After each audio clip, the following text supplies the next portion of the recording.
জুলাই সনদ ও গণভোটকে উপেক্ষা করে অচিরেই ভয়াবহ সাংবিধানিক সংকটে পড়বে দেশ।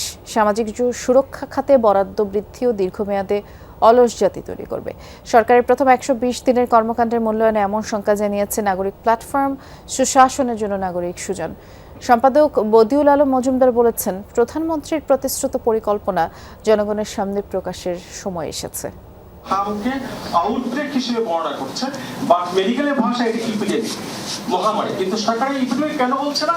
কারণ ইপিডেমিক বললে সরকারের দায়িত্ব অনেক বেশি বেড়ে যাবে। খুন, ধর্ষণ, রাহাজানি এবং চাঁদাবাজি কোনোভাবে বন্ধ হয় নাই। বাকস্বাধীনতা নিশ্চিত হলেও সরকারের প্রথম ১২০ দিনের কর্মকাণ্ড ছিল মোটা দাগে জনতুষ্টিমূলক। তবে দীর্ঘমেয়াদে দুর্নীতি কমানো ও অর্থনীতি পুনরুদ্ধারে উল্লেখযোগ্য কোনো পদক্ষেপ নেই।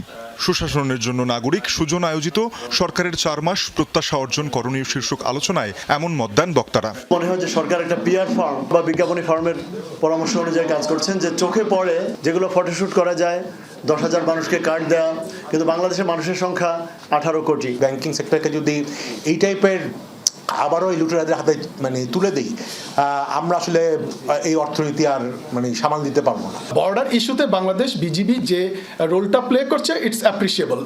আলোচনায় রাষ্ট্রবিজ্ঞানী দিলারা চৌধুরী বলেন, সরকার ৭২-এর সংবিধান অনুযায়ী দেশ পরিচালনা করলে তাদের বৈধতা নিয়ে প্রশ্ন থেকে যায়। অচিরেই সামনে আসতে পারে ভয়াবহ সাংবিধানিক সংকট। বাংলাদেশ আপনার অচিরেই এক ভয়ানক কনস্টিটিউশনাল ক্রাইসিসে পড়বে। কত যে রিট হবে তা গুণী শেষ করা যায় না। কেন যে জুলাই সনদ এরা অ্যাকসেপ্ট করছেন না? এটা করলে কিন্তু ঝামেলা চুকে যায়। এটা কি কোনো বহিঃশক্তির কোনো আপনার ইনফ্লুয়েন্স আছে?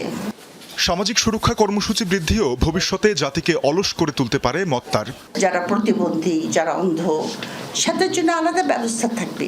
কিন্তু এই যে মানুষকে আপনি মাসে মাসে ২৫০০ টাকা একটা ভিক্ষা দিয়ে সে কোনো রকমের ডাল আর ভাত কিনে নিয়ে এসে বসে থাকবে, এটাতে কোনো আপনার একটা অলস জাতির সৃষ্টি হবে বলে আমি মনে করি। আপনারা সাফল্য লিখেছেন, আমি মনে করি না এটা সাফল্য। In the long run it is not going to last. ইশতেহারে গুরুত্ব ও সীমান্তে জোরালো অবস্থানে সরকারের প্রশংসা করলেও ফ্যামিলি কার্ড, কৃষক কার্ড বিতরণে আইনের ব্যত্যয় হচ্ছে বলে মন্তব্য করেন সুজন সম্পাদক বদিউল আলম মজুমদার। প্রকাশ্য ওয়ার্ড সভায় উপকারভোগী নির্ধারণের আহ্বান জানান তিনি। যে সকল স্কিম আছে যেগুলো জনগণকে দেওয়া হবে, এগুলো এই প্রকাশ্য মিটিংয়ে ওয়ার্ড সভা মানে জনগণকে নিয়ে সভা 2 বার করার কথা ইউনিয়ন পরিষদে।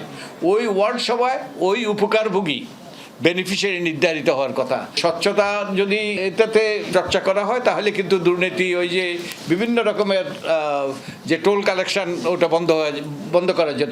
বদিউল আলম বলেন, জুলাই হত্যাকাণ্ডের বিচার কার্যক্রম স্থবির হয়ে আছে। দুর্নীতি প্রতিরোধে প্রধানমন্ত্রীর পরিকল্পনা জনসম্মুখে তুলে ধরার তাগিদ দেন তিনি। মাননীয় প্রধানমন্ত্রী যে পরিকল্পনার কথা বলছেন, আমার দাবি হলো আমরা সেই পরিকল্পনাটা দেখতে চাই। তানজিম শাফিন, যমুনা নিউজ, ঢাকা।